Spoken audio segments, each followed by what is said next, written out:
Lorsque vous arrivez dans le portail parents, vous avez différentes zones à analyser. Donc, la barre bleue contient le nom de l'endroit où vous êtes. On est dans le portail parents. On pourrait changer la langue pour mettre ça en anglais. On a une zone où la foire aux questions, où les gens peuvent aller chercher de l'aide. Et on a la place pour notre compte pour se déconnecter si on veut se déconnecter. Donc, si vous avez plusieurs enfants, vous allez avoir une icône comme ça ici pour afficher la famille. Donc, on voit que les trois petits bonhommes, c'est votre famille. Ce sont vos enfants qui sont là.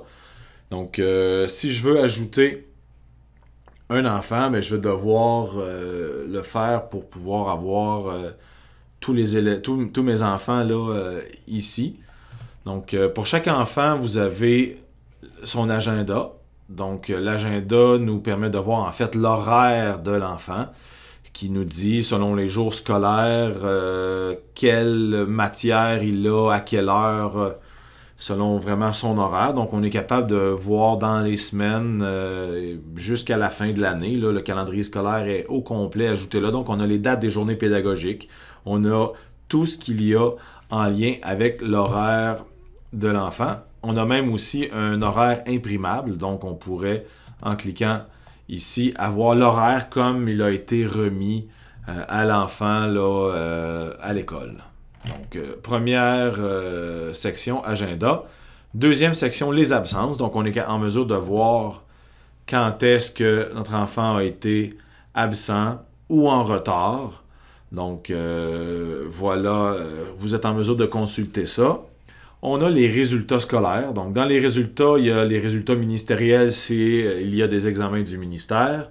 Les résultats et travaux, quand les enseignants l'utilisent et mettent à jour les résultats, on peut le voir. Ce n'est pas automatique qu'il y en a pour tous les documents, pour les cours, pardon. Et vous pouvez consulter les bulletins.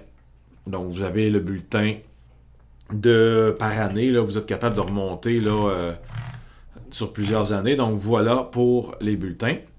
Ce qui a rapport aux finances, en fait, ce sont les états de compte des effets scolaires, les relevés fiscaux aussi lorsque vient le temps là, après les fêtes pour les impôts. Donc, tout ce qui est finance, vous allez être capable d'avoir les états de compte. Les effets scolaires, les frais de service de garde aussi devraient se retrouver dans cet endroit-là. Dans le dossier, ben, c'est le dossier scolaire de votre enfant, son nom, son code permanent, sa date de naissance, ainsi de suite, là, son autobus scolaire, le transport. Donc, on est capable de voir quel autobus il a, le nom de ses enseignants, avec un lien pour écrire un courriel aux enseignants. Dans les messages, ben, ce sont les messages de l'école qui sont en lien avec GPI. Donc, si les enseignants font des remarques, une retenue, ou surtout l'école secondaire va utiliser ce principe-là. Chaque école a des façons différentes de l'utiliser, mais les messages, ce sont des messages de l'école qui vous sont adressés pour vous tenir au courant de comment ça se passe avec votre enfant. Et le dernier icône, ce sont des ressources. Donc, les ressources, c'est des hyperliens, des liens vers des sites Internet que l'école trouve intéressant de vous partager. Donc, il y en a qui sont d'ordre généraux, il y en a d'autres qui sont en lien avec la commission scolaire, que la commission scolaire partage avec vous. Il y a AlloProf sur lequel on retrouve beaucoup de ressources d'accompagnement, d'aide pour les élèves avec des matières, exemple en mathématiques. Comment je fais pour résoudre une équation à 2 variables? Eh bien, ici, on est en mesure de vous aider dans AlloProf. Peut-être que vous connaissez le concept, mais AlloProf, c'est une ressource. Carrefour Éducation est aussi un lieu là, intéressant avec des ressources là, qui sont validées. Donc, au primaire, le nombre d'items ici est peut-être différent. Donc, s'il y a un item qui n'est pas là, c'est qu'il n'est pas activé pour vous ou votre enfant.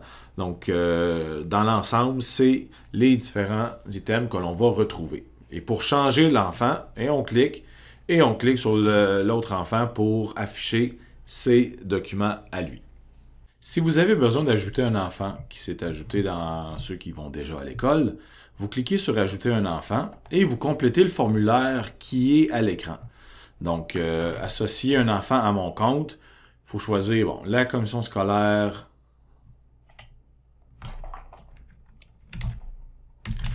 des Bois-Francs.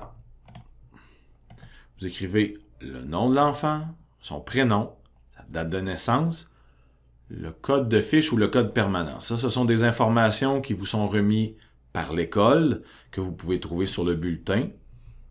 Votre courriel, normalement, il est associé à votre compte déjà, et vous faites enregistrer. Ceci va permettre de lier votre enfant à votre compte et vous allez pouvoir le voir affiché dans votre famille lorsque vous allez entrer dans le portail parent. Donc, c'est important de vous assurer que votre courriel est bien le bon que vous avez remis à l'école et que vous avez le numéro de fiche ou le code permanent. Donc, vous l'avez sur la carte étudiante, l'horaire ou le bulletin de votre enfant. Très important d'avoir cette information-là pour pouvoir poursuivre.